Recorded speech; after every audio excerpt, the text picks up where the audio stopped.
Je vous invite à ouvrir la parole de Dieu et nous aurons comme texte d'introduction le psaume 22 et le verset 3 où il est écrit ceci.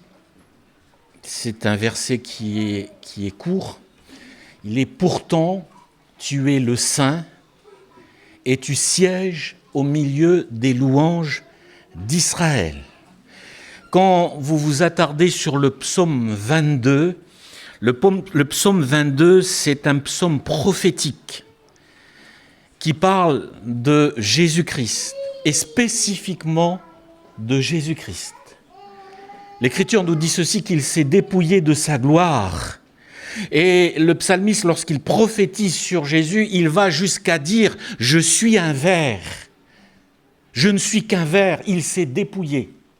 Mais notez, c'est ce que va être notre réflexion ce matin, où il est dit « Tu sièges au milieu des louanges d'Israël ».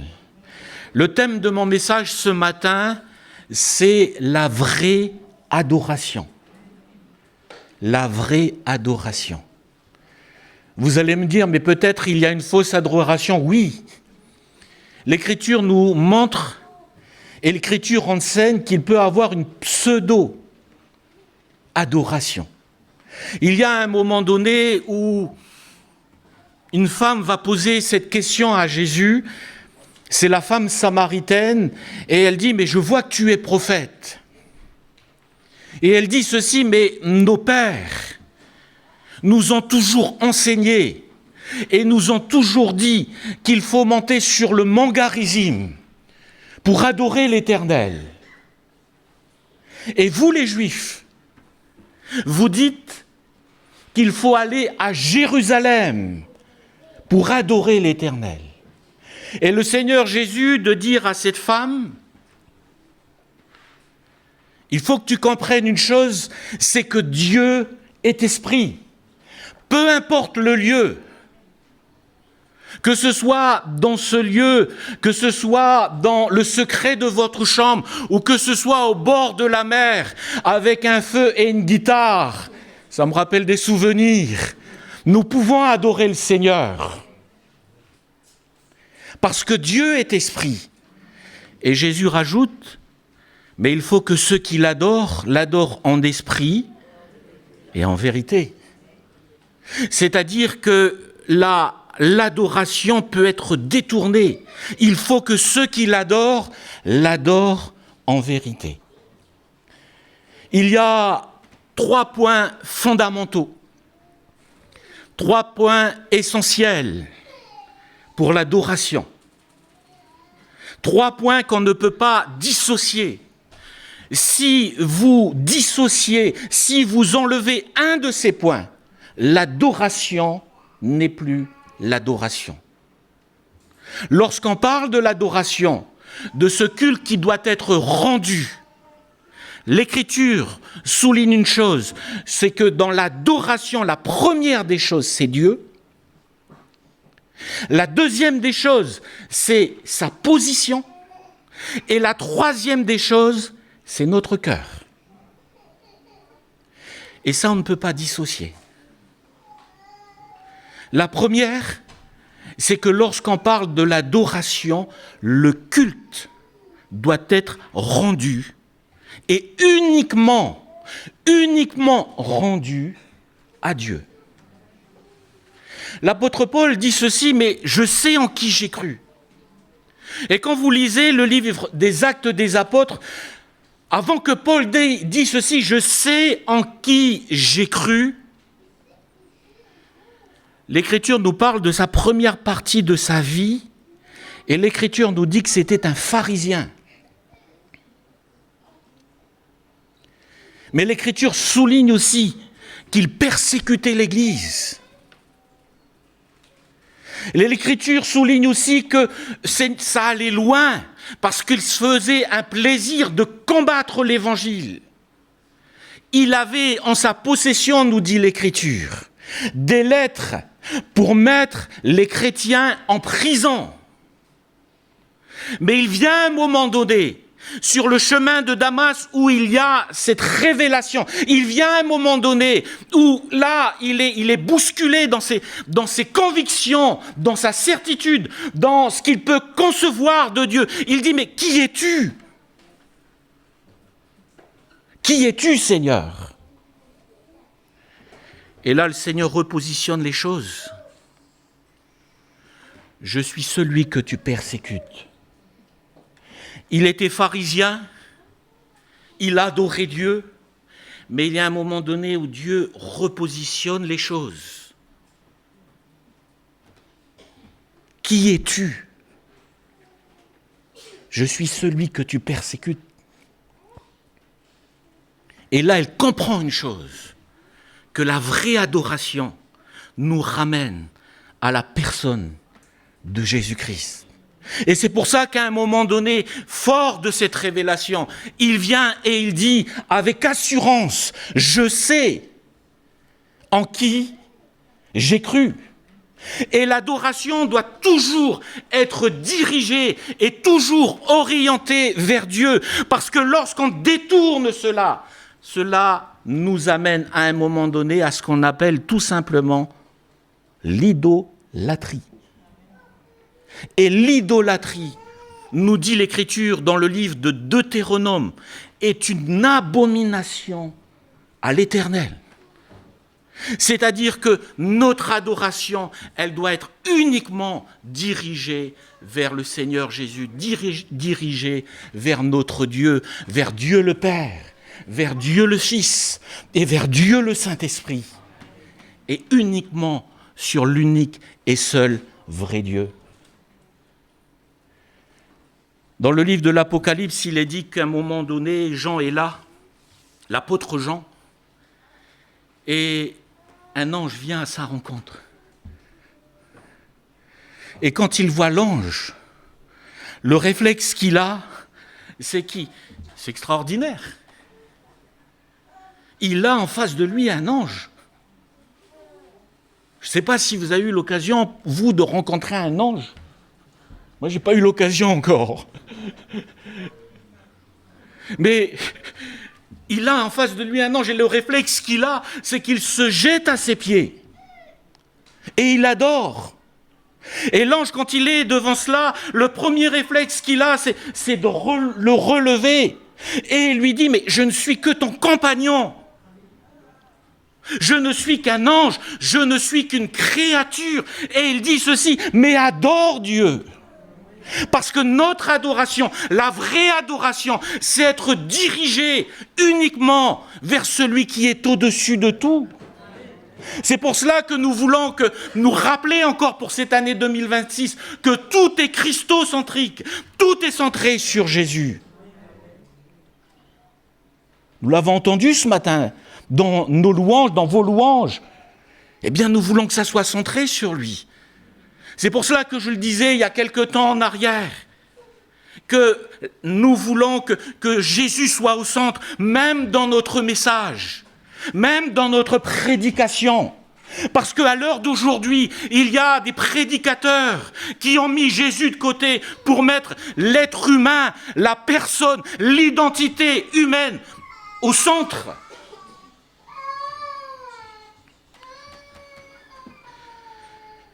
Et Jésus est mis de côté. Il y a un moment donné, j'entendais dans un des messages sur YouTube, et quelqu'un un jour est venu me voir et m'a dit la même chose. J'ai été surpris. Mais j'entendais dire, nous sommes des dieux, parce que nous sommes des enfants de Dieu. Nous sommes des dieux. Mais pardon, quoi. Oui, nous sommes des enfants de Dieu. Oui, nous avons été régénérés. Mais nous ne sommes pas des dieux. Il n'y a qu'un seul Dieu. Mes frères et sœurs, si je vais à la Moselle, et je suis un enfant de Dieu, et à la Moselle, j'arrive et je dis, comme le Seigneur Jésus, je vais marcher sur les eaux, parce que je suis un enfant de Dieu. Je suis un petit Dieu, je vais marcher sur les eaux. Je peux essayer, hein ?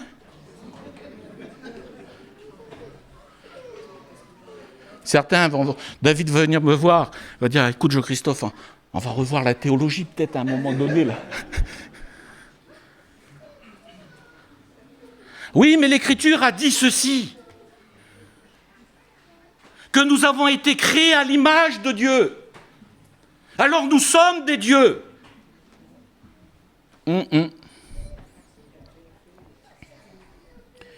Quand nous avons été créés à l'image de Dieu, c'est que nous avons été créés corps, âme et esprit, avec une intelligence. C'est dans ce sens. Mais ce qui fait la différence entre Dieu et nous, ce sont ses attributs.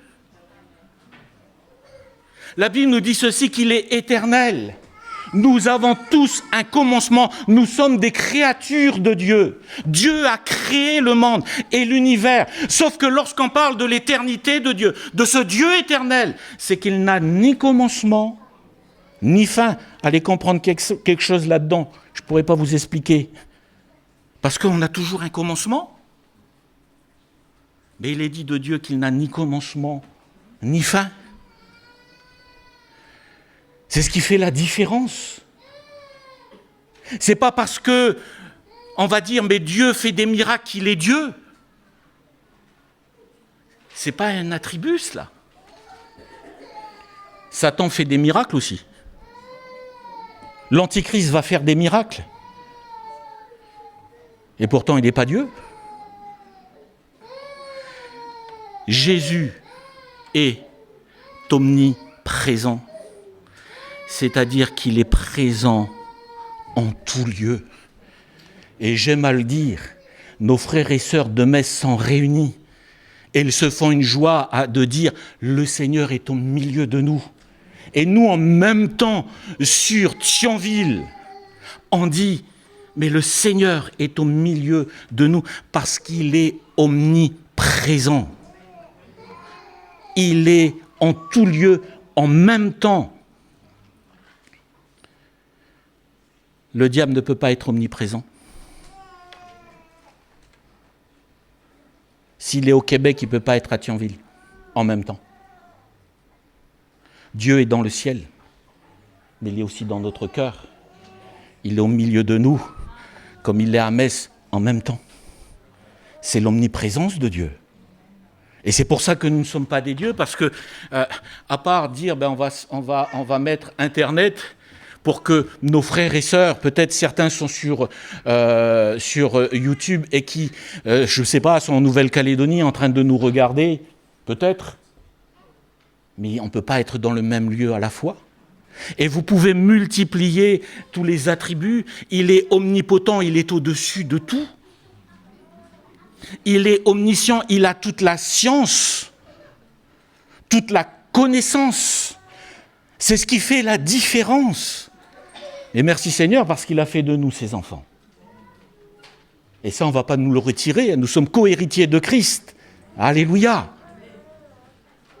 Et merci Seigneur pour cette identité que nous avons en Christ.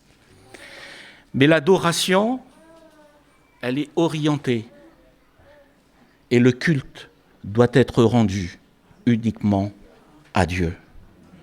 La deuxième chose concernant l'adoration, c'est la position de Dieu. C'est-à-dire la position la plus élevée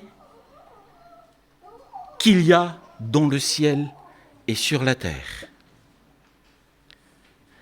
Quelle est la position que le Seigneur a dans notre vie? La Bible nous dit ceci, quand les mages sont venus pour adorer le Seigneur Jésus, l'Écriture nous dit ceci, qu'ils vont venir avec de l'or, de l'encens et de la myrrhe. Ce sont des matières qui sont attribuées à la royauté. Et quand ils viennent et qu'ils rencontrent Jésus, ce nouveau-né, la Bible nous dit ceci, qu'ils l'adorèrent. Dans le grec, ici, c'est le mot proskuneo. Et le mot proskuneo, c'est le mot ultime qui est attribué à Dieu concernant l'adoration dans le grec.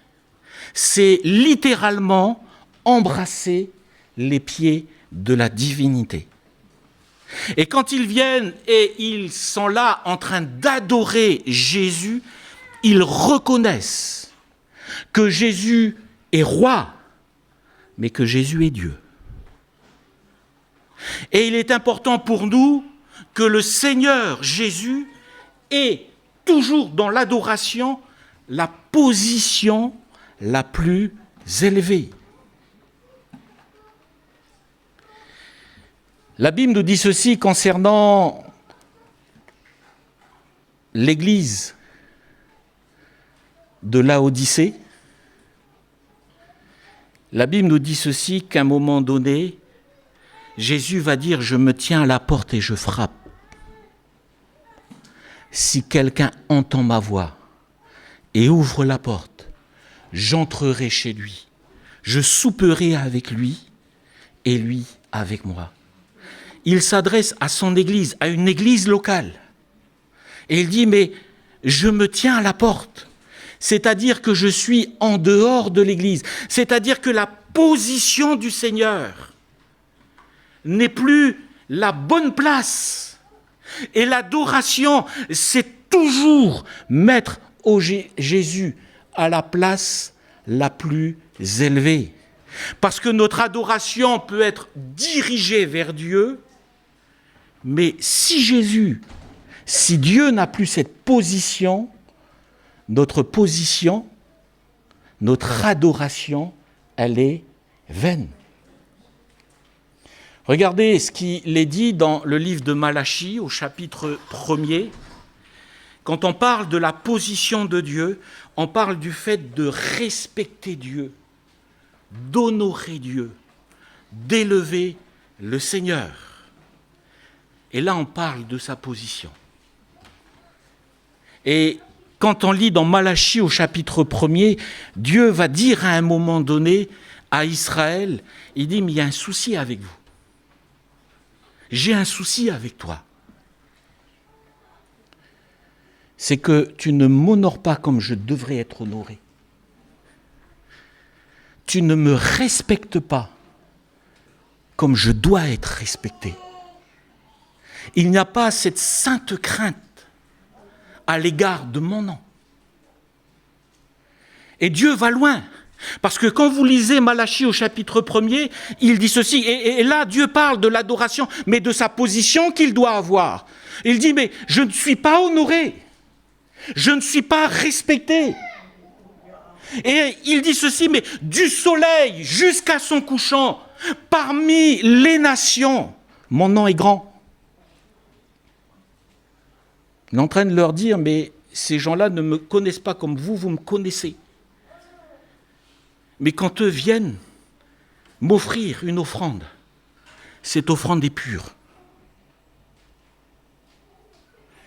Et il dit, mais la position qu'on doit me donner n'est pas la bonne. Et c'est pour cela que l'adoration, c'est être dirigé vers le Seigneur. Mais l'adoration aussi, c'est de mettre Dieu toujours à la position, comme nous l'avons fait ce matin. Et merci Seigneur au travers des chants, au travers de votre louange. Merci Seigneur parce que Jésus, on veut le mettre au centre, on veut lui donner la position qui lui est due. Seigneur, tu es au-dessus de tout nom. Et nous voulons que cela soit ainsi dans notre Église et dans notre vie. Et la troisième chose qui est nécessaire concernant la vraie adoration, c'est l'attitude de notre cœur, la disposition de notre cœur.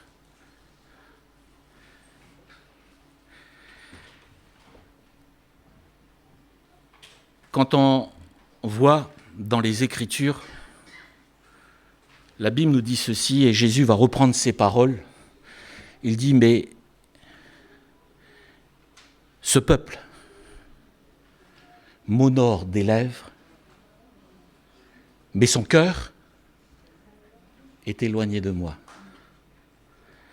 Jésus ne remet pas en question le fait d'honorer Dieu, parce que ça fait partie, je vais l'aborder par la suite.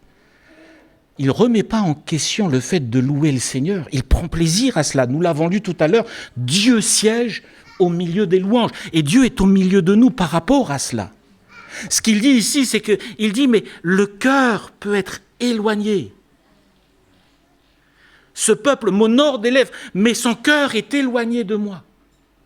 Et c'est pour ça que lorsqu'on parle de l'adoration, nous venons avec notre cœur, c'est-à-dire que nous venons avec notre amour. Il y a une église qui est un exemple pour nous, c'est l'église d'Éphèse dans l'Apocalypse. Quand vous voyez la dynamique qu'il y a dans cette église, le sérieux et l'amour, ça bloque un peu. Mais il y a ce sérieux, il y a cette exigence, et Jésus reconnaît tout cela. Mais il dit, mais ce que j'ai contre toi, c'est ce que tu as abandonné, ton premier amour. Où est-ce qu'il est ton cœur ce matin à l'égard de Dieu? Au niveau de l'adoration, on veut avoir les yeux fixés sur Jésus. On veut qu'il ait cette position la plus haute, mais on veut que notre cœur soit toujours et toujours tourné vers le Seigneur. Alors, ce sont 3 éléments nécessaires. C'est le socle au niveau de la vraie adoration. Et maintenant, l'adoration va se manifester, et on va voir ce matin de 3 manières. La première, c'est par notre être. L'Écriture nous dit ceci dans Romains au chapitre 12 et le verset 1er. Il dit « Je vous exhorte donc, frères, par les compassions de Dieu, à offrir vos corps comme un sacrifice vivant. » Donc l'adoration, c'est premièrement s'offrir à Dieu, s'offrir en sacrifice. C'est notre être. La deuxième manifestation concernant l'adoration, c'est le fruit de nos lèvres. Et merci Seigneur pour notre Église, parce que nous aimons proclamer ses hauts faits dans son assemblée. Nous aimons chanter et louer le Seigneur. Nous aimons l'adorer. C'est le fruit de nos lèvres.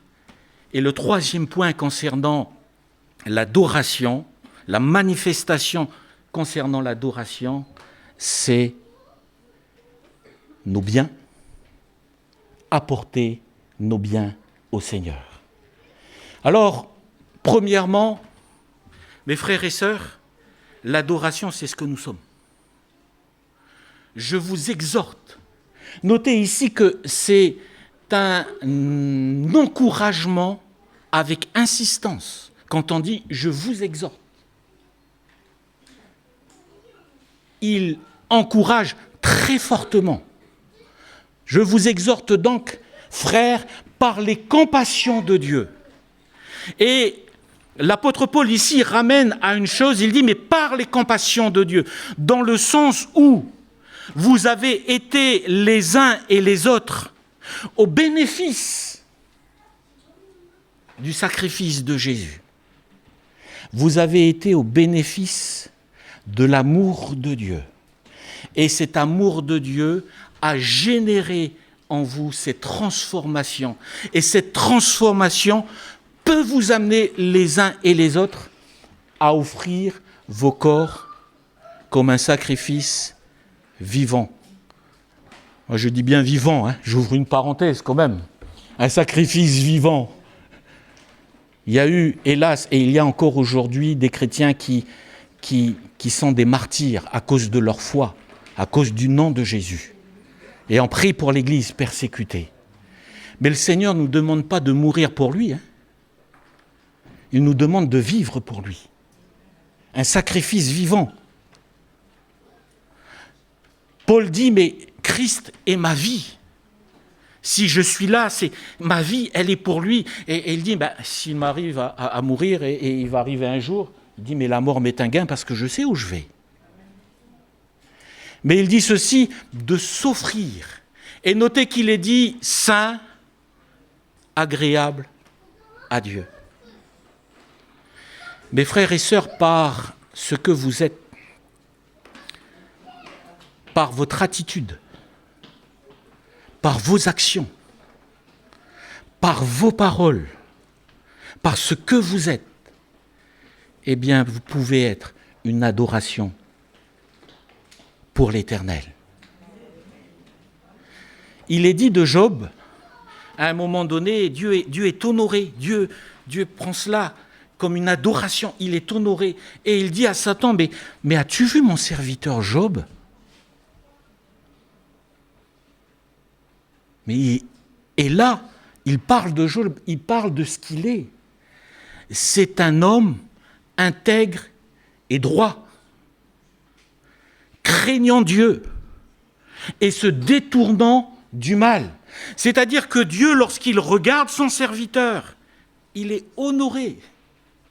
Il se sent respecté par son serviteur. Parce que, premièrement, lorsque nous marchons avec Dieu et lorsque nous donnons notre vie au Seigneur, parce que nous sommes, parce que nous faisons, nous sommes pour le Seigneur, eh bien, un sacrifice vivant. Nous sommes une adoration. C'est pour cela que je peux vous encourager, mes frères et sœurs, à toujours honorer le Seigneur par vos vies, de marcher dans la sanctification, de chercher à plaire au Seigneur par notre attitude, par nos paroles, par nos actions. Et c'est pour ça que Paul dit à un moment donné, nous voulons la gloire de Dieu. Nous l'avons chanté. Nous voulons glorifier Dieu. C'est un Dieu puissant. C'est un Dieu grand, mais c'est un Dieu glorieux. Nous voulons la gloire de Dieu. Et quand il dit « nous voulons la gloire de Dieu », il dit « faites, faites ». C'est ce que vous êtes. Faites tout pour la gloire de Dieu. Et que cette année, eh bien, soit marquée par cela. Nos vies soient marquées par cela. De dire « Seigneur, je veux que ma vie t'honore. Je veux que ma vie soit la gloire de ton nom. Je veux que ce que je peux faire, ce que je peux dire, ce que je peux envisager dans mes projets, dans tout ce que je peux faire, que tout soit fait pour la gloire de Dieu. C'est le désir de mon cœur. Que tout ce que nous faisons dans l'Église soit fait pour la gloire de Dieu. Mais l'adoration, c'est premièrement nous. Et mes frères et sœurs, appliquons nos cœurs à cela. Appliquons nos vies à cela pour cette nouvelle année qui s'ouvre devant nous. Le deuxième point, je ne veux pas m'attarder, le temps passe. Le deuxième point concernant l'adoration, dans le psaume 145, je vais choisir le verset 4, Jonathan a pris le verset 1er, où il est dit ceci, que chaque génération célèbre tes œuvres et publie tes hauts faits. Que chaque génération célèbre tes œuvres et publie tes hauts faits. Mes frères et sœurs, c'est pas rien quand vous chantez. C'est pas rien quand vous élevez vos voix. C'est pas rien quand les musiciens s'appliquent. Parce que la Bible nous dit ceci, louez Dieu par vos instruments. Mais le fruit de nos lèvres, Dieu prend plaisir à cela. La Bible nous dit ceci, que Dieu siège au milieu des louanges. Alors que ce soit dans l'Église, que ce soit dans votre quotidien, louez le Seigneur, parce qu'il prend plaisir à cela. Parce qu'il est honoré lorsque vous faites votre travail, lorsque vous vous levez le matin en disant « Merci Seigneur pour la vie, merci pour le mouvement et l'être, merci pour ma famille, merci pour mon Église, Merci pour mon épouse. Merci pour mes enfants. Seigneur, je veux te louer. Le fruit de nos lèvres honore le Seigneur. Parce que nous proclamons ses hauts faits. Nous ne voulons oublier aucun de ses bienfaits. Et parfois, il est bon pour nous d'avoir un cahier de noter ce que le Seigneur a fait. Parce que quand on prend le temps de lire, et là, on se dit, mais c'est pas possible. Je me rappelle qu'à ce moment-là, j'étais dans la mouille, j'étais dans la galère, je ne savais plus quoi faire. Et là, on voit que le Seigneur est intervenu, il y a eu le miracle de Dieu. Seigneur, je veux proclamer tes hauts faits. Et je veux oublier aucun de tes bienfaits, parce que tu es là. Et l'adoration, c'est aussi cela. Et mes frères et sœurs, je vous encourage. Bien sûr, il y a des gens qui sont un petit peu plus timides. Il y a des gens qui ont plus d'aisance de le faire à haute voix. Peu importe. Plus important, c'est lui exprimer notre reconnaissance, lui exprimer notre adoration, de lui dire, Seigneur, je veux te dire, et je ne veux pas abandonner, mais je veux te dire que je t'aime de tout mon cœur, et chaque jour de ma vie, Seigneur, je veux proclamer tes hauts faits, je veux dire combien tu es bon, et combien tu es grand dans ma vie. Dieu siège au milieu des louanges. Dieu est avec nous lorsque on est dans ce lieu de travail et on est là en train de faire et d'un seul coup on est là, mais merci Seigneur. Et il y a de la joie, il y a de la reconnaissance dans notre cœur. Dieu prend plaisir à cela. Et je ne peux aussi que vous encourager dans ce sens, mes frères et sœurs, soyons des adorateurs en esprit et en vérité. Et en tout temps, quand tout va bien, et dans l'adversité, quand tout va mal, Seigneur, je veux te dire merci. Je ne suis pas en train de vous dire ce matin de dire merci quand on est dans la détresse, parce qu'on vit des drames. Mais dans ces moments-là, on veut dire, mais Seigneur, je veux quand même te dire merci. Parce que tu es à mes côtés. Quand Job a perdu ses enfants, c'est dur, hein? C'est dur. Et même si le Seigneur a béni, lui a donné d'autres enfants, mais un enfant n'est pas remplaçable. C'est un être unique. Mais quand il perd tous ses enfants, il est là. Mais dans ces moments-là, la Bible nous dit ceci, qu'il ne pécha pas contre Dieu. Mais dans ces moments, c'est de dire, Seigneur, je veux te dire merci parce que tu es présent. Des fois, je ne comprends pas, Seigneur. Parfois, je ne comprends pas pourquoi tu as repris. Seigneur, je ne comprends pas pourquoi je vis cette situation. Seigneur, je ne comprends pas pourquoi je suis dans cet état-là. Je ne sais pas. Mais je veux te dire merci parce que tu es avec moi. Lorsque je marche dans la vallée de l'ombre de la mort, je ne crains aucun mal, car tu es avec moi. Ta houlette et ton bâton me rassurent. Seigneur, tu es avec moi. Et je veux aussi dans l'adversité et en tout temps, je veux t'être reconnaissant pour ta présence. Et là où je suis désespéré, viens mettre de l'espérance et viens renouveler en moi toujours un esprit bien disposé. Et je termine avec ce troisième point en disant que l'offrande, l'adoration, c'est aussi nos biens.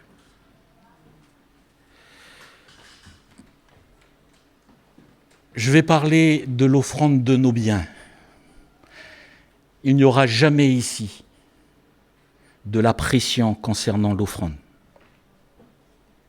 Il n'y aura jamais ici de culpabilité concernant l'offrande. Il n'y aura jamais dans notre Église de la manipulation concernant l'offrande. C'est très important. Et on veille à cela. L'offrande, c'est quelque chose de personnel.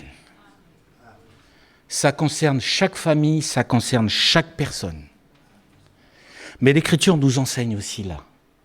Et l'Écriture nous montre que, eh bien, notre offrande, et quand on parle de l'offrande, on parle de la générosité, mais on parle aussi de la dîme. Lorsqu'on parle de cela, l'Écriture nous dit ceci, que nous adorons Dieu.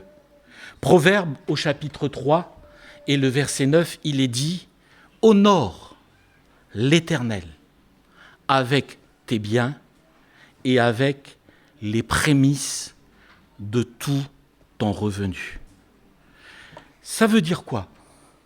Ça veut dire que lorsque nous apportons notre offrande au Seigneur et notre offrande à Dieu, il doit premièrement recevoir les prémices. C'est-à-dire que dans nos vies et dans notre offrande, le premier à être servi dans nos revenus, c'est le Seigneur.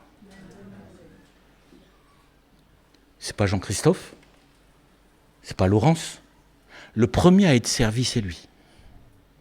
Il ne va pas venir se servir. C'est qu'est-ce que nous on fait avec notre offrande. Honore l'Éternel avec tes biens et avec les prémices de tous tes revenus. Mes frères et sœurs, il y a une notion extrêmement importante ici. Extrêmement importante. Je l'avais dit un jeudi concernant l'offrande de Caïn. L'Écriture nous dit ceci, que Abel va offrir un sacrifice en l'honneur de l'Éternel. Ce sacrifice va être agréé de Dieu. Caïn vient et apporte aussi son offrande. Le fruit de son travail. C'était un agriculteur.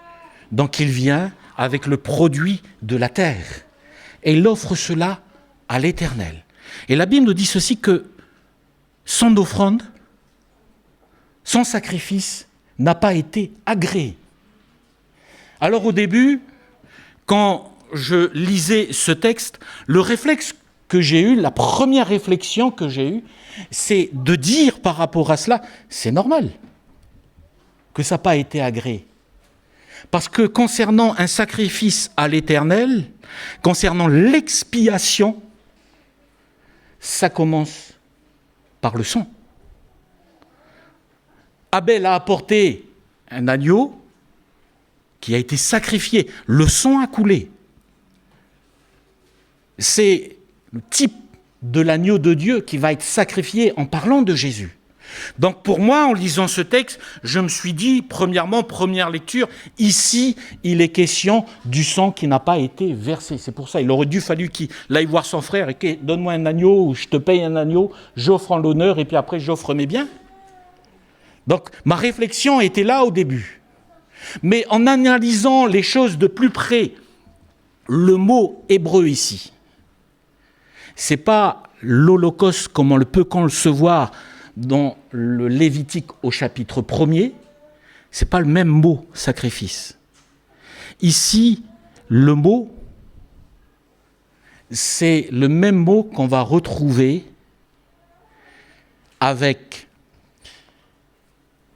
Jacob lorsqu'il retrouve son frère Ésaü. Vous voyez ce contexte? Son frère arrive, il dit « je suis mort ». J'ai prospéré, mais lui aussi a prospéré. Je suis mort.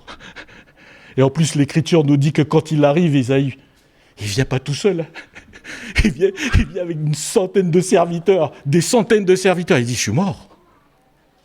Et quand il est dans cette situation, le réflexe qu'il a, c'est, je vais lui apporter des présents, une offrande.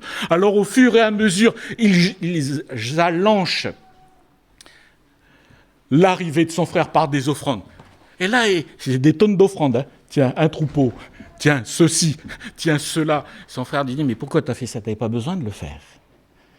Mais il apporte ses présents. C'est le même mot que nous retrouvons avec Caïn, quand il apporte son sacrifice. C'est le mot présent. Et ce qui va être important pour nous lorsque nous lisons dans Genèse concernant cette histoire, c'est que concernant Caïn, il est dit ceci, au bout de quelque temps. C'est cette phrase, au bout de quelque temps, il apporte son offrande. C'est-à-dire que, pour revenir à notre texte de tout à l'heure, il ne vient pas avec ses prémices. Dieu n'est pas servi en premier. Dieu est servi après, au bout de quelque temps. Et c'est pour cela, mon frère, ma sœur, lorsque nous apportons notre offrande au Seigneur, que Dieu soit toujours honoré en premier. Toujours. Concernant la dîme, dans Malachie au chapitre 3, je ne veux pas développer ce matin sur le fait est-ce qu'il faut donner la dîme ou pas donner la dîme. Ça appartient à chacun. Chacun. Mais maintenant, comprenez bien que si j'enseigne la dîme, je donne ma dîme. Autrement, je me tais puis je vais m'asseoir. On est bien d'accord. Et quand je dis ma dîme, c'est pas quand j'ai terminé mon mois, il me reste 10% et je donne 10%. C'est à la source, qu'on soit bien d'accord. Mais ça appartient à chacun. Ça appartient à chacun. Mais notez une chose. C'est que c'est la seule fois dans les Écritures où Dieu met, et passez-moi l'expression, un deal. Vous ne le retrouvez nulle part ailleurs. Où le Seigneur dit dans Malachie au chapitre 3, « Mettez-moi de la sorte à l'épreuve. » C'est le seul moment. Lisez les Écritures. Scrutez les Écritures. C'est le seul moment où le Seigneur dit « Mettez-moi de la sorte à l'épreuve. » Et vous verrez, si je n'ouvre pas pour vous les écluses des cieux. Et là, il rajoute, vient la bénédiction, parce que c'est lié. Il y a des bénédictions qui sont liées. Quand on donne les prémices, il y a des bénédictions qui sont attachées à cela, nous l'avons lu. Et quand nous donnons notre dîme, il y a des bénédictions qui sont attachées à cela. Et le Seigneur de dire, mais celui qui dévore ne pourra plus dévorer. Et ta vigne ne sera pas stérile, elle sera féconde. Mes frères et sœurs, Dieu prend plaisir aussi à l'offrande de nos biens. Et Dieu regarde cela. Moi, je ne regarde pas cela, parce que ça appartient à chacun. Mais Dieu regarde cela. À un moment donné, ce qui est étonnant, c'est que Jésus est au temple. Et quand Jésus est au temple, il s'assied. Vous savez, il s'assied où? Il s'assied juste en face du tronc. Pour voir comment les gens vont donner. C'est étonnant quand même. C'est Seigneur, c'est quoi ça? Faut le faire. Il n'y avait pas YouTube à l'époque pour voir la vie des gens. Bon allez, vous allez me dire c'est petit, pardon. Mais Jésus s'assoit et regarde. Parce que pour Dieu, c'est important aussi. Ne négligeons pas cela. Comme je le dis, ça appartient à chacun de vos maisons dans le secret. Ça appartient à chacun d'entre vous. Mais quand vous honorez Dieu de cette manière, Dieu prend plaisir à cela. Que Dieu nous aide à marcher dans ses voies. Que Dieu nous aide à l'honorer de tout notre cœur. Nous l'avons fait ce matin par le fruit de nos lèvres. Nous le faisons quotidien. Et puis aussi, Seigneur, pour tout ce que j'ai, en fin de compte, ça t'appartient. Job va dire ceci, mais je suis sorti nu du sein de ma mère. Et nu, je retournerai dans le sein de la terre. Tout ce que nous pouvons avoir n'est que passager. Mais dans tout ce que le Seigneur nous donne, nous voulons en premier mettre le Seigneur à l'honneur. On va prier le Seigneur. Nous voulons, Seigneur, te dire merci, parce que tu es ce Dieu au-dessus de tout. Et nul n'est semblable à toi, dans le ciel et sur la terre. Et ce matin, Seigneur, nous sommes venus t'adorer au travers de notre offrande, au travers du fruit de nos lèvres, mais aussi au travers de nos vies. Nous voulons, Seigneur, que tu prennes plaisir, Seigneur, à notre louange et notre adoration. Merci parce que, Seigneur, tu as été avec nous et tu le seras encore. Nous te demandons, Seigneur, ta grâce sur nos vies. Te demandons, Seigneur, de bénir mes frères et sœurs. Te demandons, Seigneur, de multiplier sur chacun tes grâces et tes bénédictions. Seigneur, nous te prions et nous t'adorons de tout notre cœur. Amen. Amen.